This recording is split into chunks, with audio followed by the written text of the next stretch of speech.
La présentation qui suit pourrait contenir un langage vulgaire et pourrait traiter d'un thème pour adultes. Le contenu s'adresse à un public averti.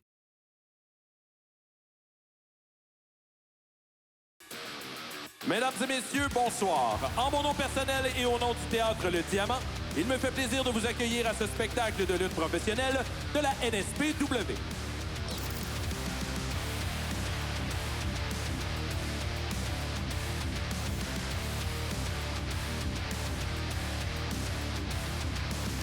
Le premier combat de la soirée est un combat en simple, prévu pour une chute sous l'autorité de l'officiel Dominique Morin.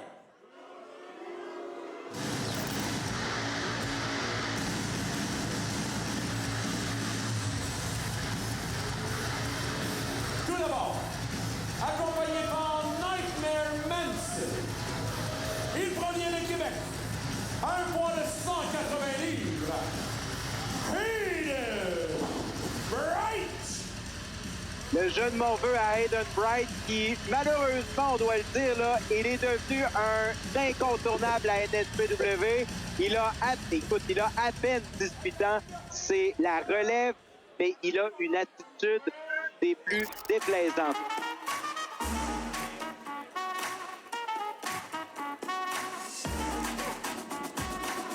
Et son adversaire, accompagné par Martin La Pièce Girard.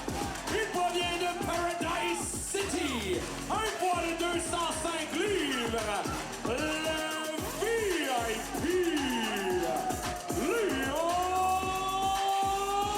Sabre.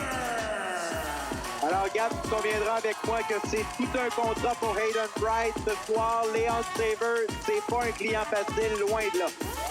Hayden Bright, mauvaise attitude, excellente aptitude dans le ring. Et ça, c'est un bon point. Et voilà, alors, regarde, là, c'était à l'attaque directement. Lou Farrell, on va avoir droit à un combat d'un vétéran de plusieurs années contre un jeune blanc-bec, mais qui est très prometteur. Vous savez, la NSPW, il y a des vétérans à peu près toutes les corps de tour dans ce roster-là, mais il y a toujours des jeunes sang comme Hayden Bright qui vient brasser la soupe. Et sérieusement, moi, je vois beaucoup de potentiel là, chez ce petit Hayden Bright. Malgré le fait que tu penses qu'il a une attitude qui est pas très bonne, moi, je pense que c'est un petit garçon plein de vie, puis faut pas le sous-estimer. Hayden Bright qui est au sol, qui vient de subir la descente de la cuisse de Leon Sabre, mais le tombé vient peut-être un peu trop tôt dans le combat, contre 2 seulement. Et à l'extérieur du ring, et là... Voyez, ça c'est de l'intelligence, pareil. Là. Les gars, ils savent ce qu'ils font, là. Ils savent ce qu'ils font. Hayden Bright qui profite justement de cette petite entourloupette. Oui, c'est avoir l'avantage, mais à quel prix? Il n'y a pas de notion morale à tout ça qu'on devrait apprendre à l'école. Hey, dans Extreme Revolution, mon vieux, là, si tu pensais avoir un peu de morale là-dedans, oublie ça. On dit la fin justifie les moyens, puis on dit pas ça pour rien. Écrasement au sol, c'est Bright qui a le dessus sur Sabre, le tombé 1, 2 et dégagement. De l'autre côté, Martin Girard, la pièce qui veille au grain dans le coin de Leon Sabre. C'est rassurant quand même de savoir qu'au moins on est à force un peu égale, là. C'est vrai, chacun des deux participants est accompagné. Leon Sabre qui est toujours au sol. Hayden Bright qui perd un temps précieux toutefois à célébrer et à lever les bras au ciel devant cette foule qui lui est très hostile. C'est pour ça que Hayden Bright est accompagné au ring par Nightmare Manson, qui est un très grand vétéran du ring. Fait que même si Hayden a un adversaire comme Léandre, il est conseillé par un autre vétéran du ring. Et tu fais très bien de le mentionner. Nightmare Manson, c'est l'un des plus importants, un des éléments les plus importants de la renaissance de la lutte à Québec depuis les 20 à 30 dernières années. Il a été d'à peu près toutes les promotions qui ont essayé de garder la tête hors de l'eau. La NSPW, Gen Next notamment dans les dernières années, c'est un élément crucial et surtout, il sait ce qu'il fait aux abords d'un ring, puis encore plus dans un ring. Moi, je pense que Hayden est dans de bonnes mains avec Nightmare Manson. Je pense qu'on va le remarquer ce soir. Pourquoi? Tombé 1-2, dégagement de la part de Leon Sabre. Manson qui effectivement lui demandait un compte de 3 à l'extérieur du ring, mais il est le seul à avoir vu ça. Martin Girard qui encourage Leon Sabre à se relever. Je dirais pas que Sabre a le double de l'âge. Ben, probablement que Leon Sabre a le double de l'âge de Aiden Bright. À faire le calcul, je pense que oui. Je pense que oui. Typiquement, oui, ça ferait du sens. Tout à fait, pas tout à fait. Oh! Elle est partie! C'est Giovanni, là. On l'a eu directement à côté de nous, cette atémie-là. Et là, Sabre qui voit Aiden Bright continuer à travailler son corps. Et ça, c'est tout à fait la bonne décision de la part d'Aiden Bright. Il faut attendrir l'adversaire. Portez une attention à Aiden Bright qui, dès qu'il le peut, se retourne vers son mentor, Nightmare Manson, peut-être pour un conseil, Oui. avoir un peu un indice de où il doit se diriger pour le reste du combat. Hein, Lou, je pense que tu l'as bien expliqué. Hein, d'avoir un vétéran comme ça dans son coin pour Aiden Bright, c'est un refuge régulier auquel il peut se rattacher. Là. Absolument. C'est un avantage qui est non négligeable. Et je crois que c'est la meilleure idée qu'il pouvait avoir, c'est d'accepter l'aide de Nightmare Manson pour l'aider dans sa première année, là, comme sur le roster de la NSPW. Il n'y a rien qui peut aider Aiden Bright sur un coup comme celui-là. C'est terminé. 1, 2 et... Ouais. Il a beau regarder son coach, il voit juste des étoiles en ce moment. Je vous en passe un papier. Il a vu un genou passer proche de l'achever. Je ne sais pas comment le dire autrement, mais quel coup de genou de la part de Leon Sabre là-dessus. Mais faut pas penser que Aiden a perdu la victoire de vue, je pense. Et là, Nightmare Manson monte. Ouais! Et là, Leon Sabre a dû s'en occuper, mais sauf que ça laisse Leon Sabre à seulement. Oui. Voilà Aiden Bright qui a tout télégraphié, là, tout vu venir. Petit paquet de la part de Aiden Bright. Il a les pieds dans les cordes. Dans les cordes. Malhonnête. L'arbitre Le l'a pas gagnant vu. du combat, Aiden Bright! Je comprends ton point, Low Farrell, mais sérieusement, Leon Sabre vient de faire avoir et pas à peu près. L'officiel Dominique qui n'a rien vu. Martin Girard, c'est ce qu'il dit, là. T'as rien vu? Non, j'ai rien vu. Mais je suis d'accord avec toi. Léon s'est fait avoir. Et c'est un vétéran, il n'aurait pas dû se faire avoir de toute façon. Alors, Sur les papiers officiels, ce sera inscrit victoire de Aiden Bright. absolument, victoire du jeune Blanc-Bec dans le dernier combat.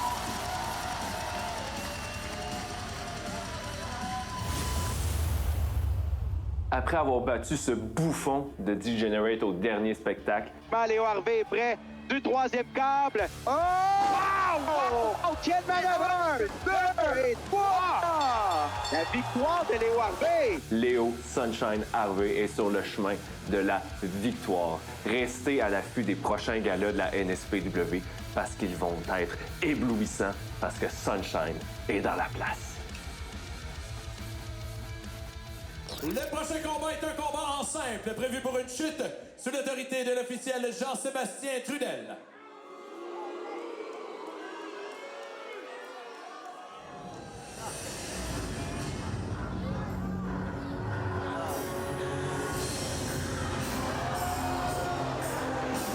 Tout d'abord, accompagné par le valet du vice, Golden Brain, un poids de 192 livres.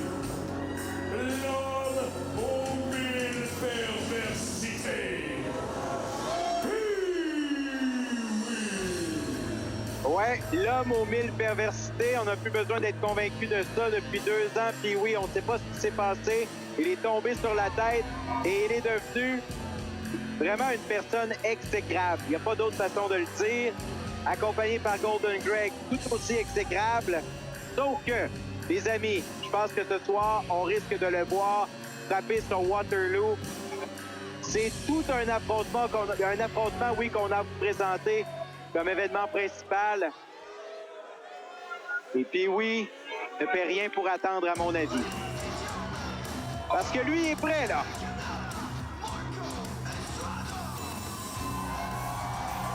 Et son adversaire, de Laguna un poids de 225 livres, le champion du monde, Marco Estrada! Alors, Marco Estrada, probablement le visage le plus populaire dans la lutte québécoise de la dernière décennie. Et c'est lui, ce soir, qui aura le mandat de traverser Pee-Wee. Rien de moins. On traverse Pee-Wee, on traverse Golden Greg ce soir. Ah, peut-être le visage le plus populaire, mais c'est pas le plus beau des visages. Parce que le plus beau des visages de l'autre québécoise, ça reste celui de la reine de la NSPW. Vous l'avez vu, vous l'avez vécu avec nous. C'est une attaque sournoise de la part de Pee-Wee et Golden Greg de Marco Estrada qui mène finalement à ce match ce soir. Et d'ailleurs, Pee-Wee, là, je pense qu'il est prêt. Regarde-le derrière Marco Estrada. Je pense qu'il est prêt à débuter les hostilités plus tôt que tard, là. Ben, je pense que de dire qu'il y a de l'animosité entre ces deux-là aujourd'hui, là, ça serait pas assez fort, je crois, là, comme phrase. Marco Estrada n'a pas besoin de provocation pour performer sur un ring, mais là, avec Pee-Wee en face de lui, avec tout ce qu'il a fait, j'ai l'impression que c'est un véritable chien enragé qu'on a devant nous quand je regarde Marco Estrada. Et c'est à toi, à moi, dès le départ. Bedding, bedang, en way, en pleine poire. Et Pee-Wee l'a dit, il a faim, ça fait trop longtemps selon lui que Marco Estrada est le seul qui plane au-dessus du monde de la lutte au Québec. Il veut sa place, il veut son dû. Il va tenter de nous prouver ce soir qu'il mérite encore sa place parmi les grands à la NSPW. Et je pense que Pee-Wee va devoir travailler fort pour avoir la victoire sur Marco. Parce que Marco, on le sait que quand il est décidé, c'est un train, puis il n'est pas arrêtable. Mais s'il y en a un parmi tous ceux qui aspirent à prendre la place de Marco Estrada comme étant le visage de la lutte au Québec et à Québec, c'est peut-être Pee-Wee. Bon, il y a la reine, c'est beau la reine, on a compris. Elle n'est pas toute seule la reine. Il y a aussi Pee-Wee, je pense, qui est dans le mix. Ah, mais il n'y a aucune compétition qui est de mon niveau, fait que ça me dérange pas bien. Coup de poing directement à l'abdomen de la part de Pee-Wee là-dessus. Pee-Wee qui vient de subir une atémie des ligues majeures. Une autre des ligues majeures. Et là, Marco va saisir une chaise. Mais non!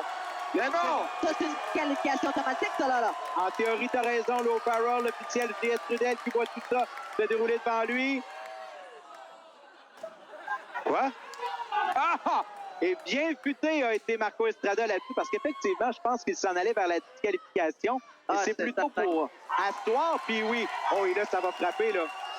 1, 2, et c'est pas fini.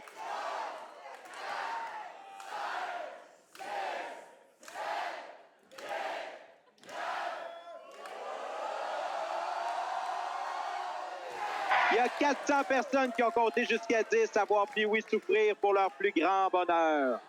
Et Golden Greg qui prend une petite pause sur les lignes de côté.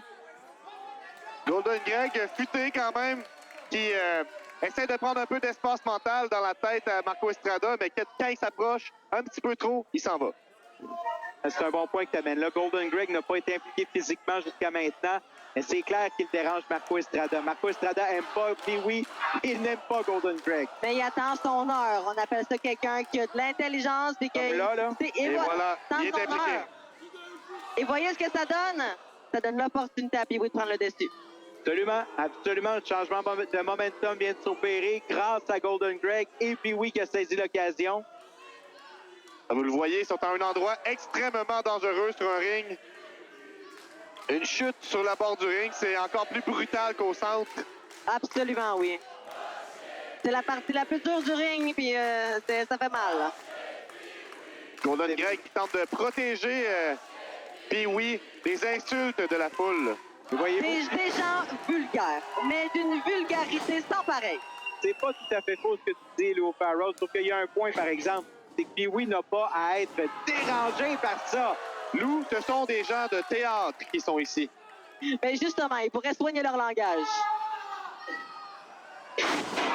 Projection au sol par Marco Estrada. Et là, vous savez, là, on va demander... Oh, Golden Greg a dit non, c'est pas là que ça se passe pour toi, Estrada.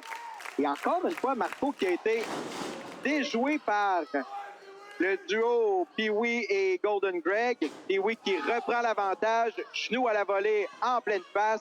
Et on le sait que Pee-Wee et Golden Greg sont arrivés ici avec une stratégie. On le sait que chacun de le mouvement est planifié d'avance depuis des jours, des semaines, peut-être des mois. Les perversités, ça se planifie d'avance. Et voilà, parlant de perversité, on en voit une là, dans le ring actuellement. Pee-Wee qui détourne l'attention de l'officiel Trudel. Marco Estrada qui paye de sa santé aux mains de Golden Greg. Ah, et coup de pied au dos, directement dans le dos. 2 et... Non, dégagement de la part de Marco Estrada.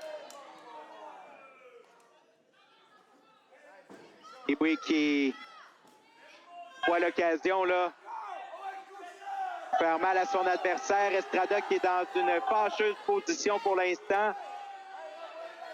On le place pour la souplesse. Mais hey, c'est Estrada qui a réussi à contrer la manœuvre de Pee-Wee là-dessus, mais sans s'obstiner le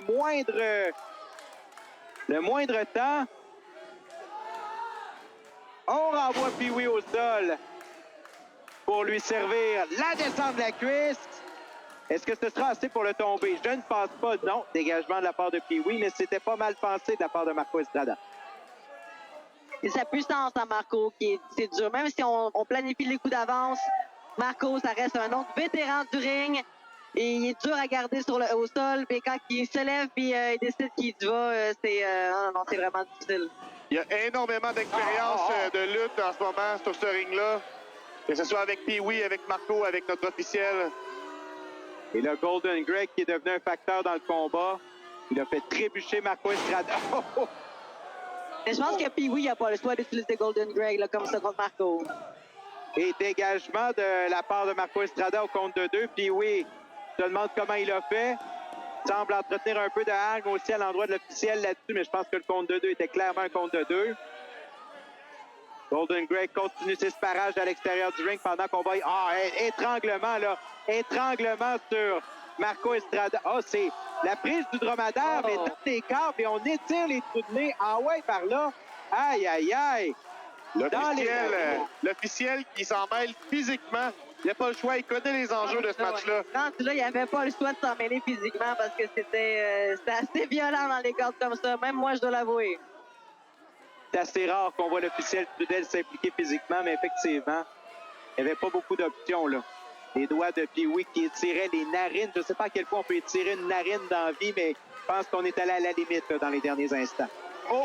Pas sûr de la stratégie de narguer Marco avec des petits coups de pied. Et là, je pense que là, Pee-Wee vient de réaliser qu'il a réveillé la bête. Et la bête, là, elle ne demandait que ça, être réveillée. Bang! Mais la bête encaisse. La bête encaisse encore. La bête a une constitution impressionnante. Estrada est furax. Et là, c'est contré.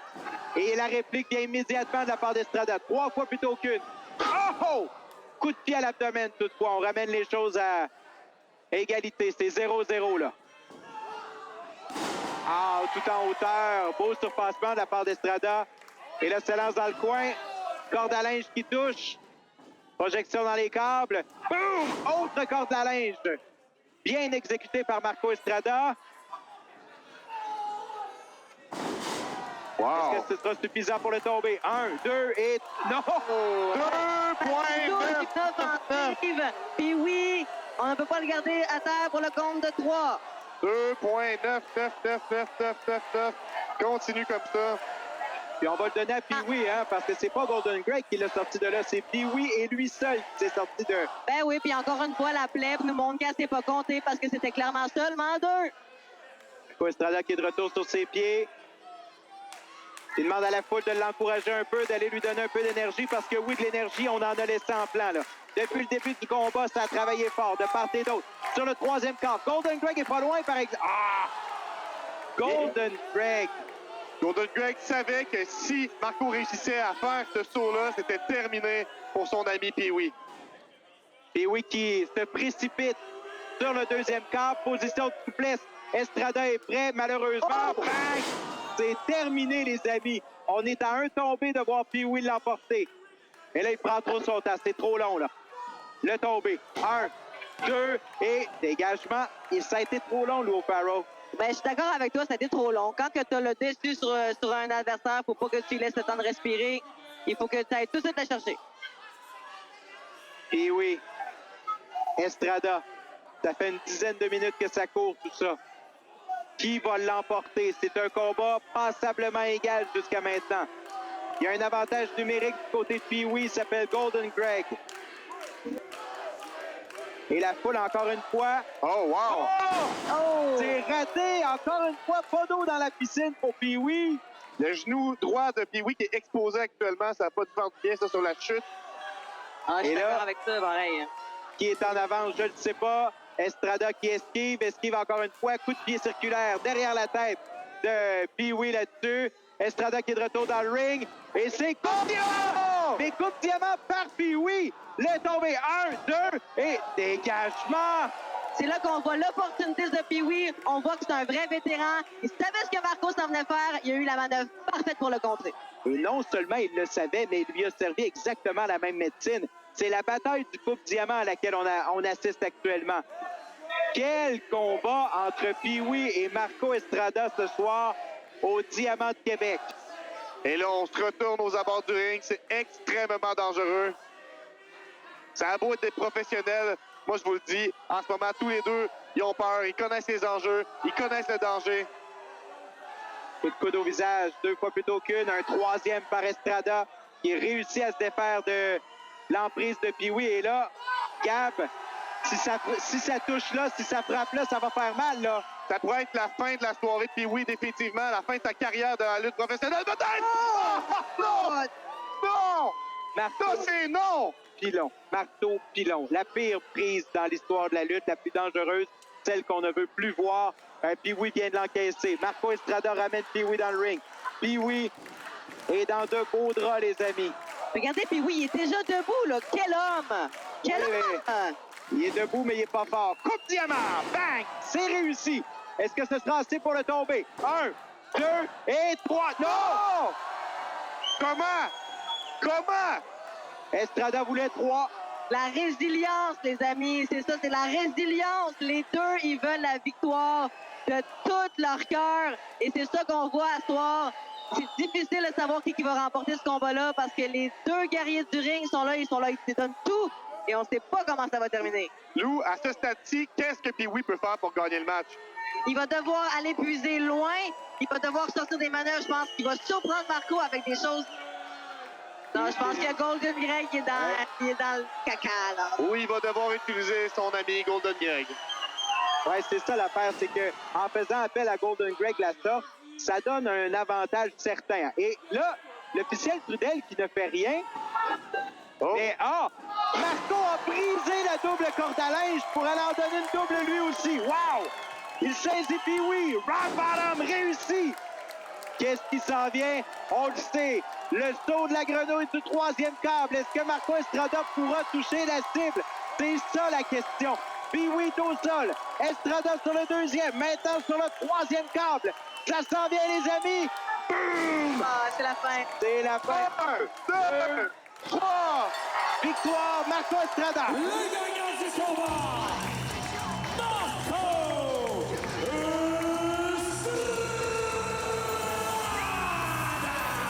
Quelle confusion, les amis. Quel match entre Pee-wee et Marco Estrada. Ça fait des semaines qu'ils se cherchent, ces deux-là. Et enfin, on a eu le dénouement. Victoire de Marco Estrada. Dans des plaintes à Pee-wee, Marco mérite encore sa place au sommet de la pyramide. Merci d'avoir été là. C'était la lutte de la NSPW en direct du Diamant, ici, à Québec.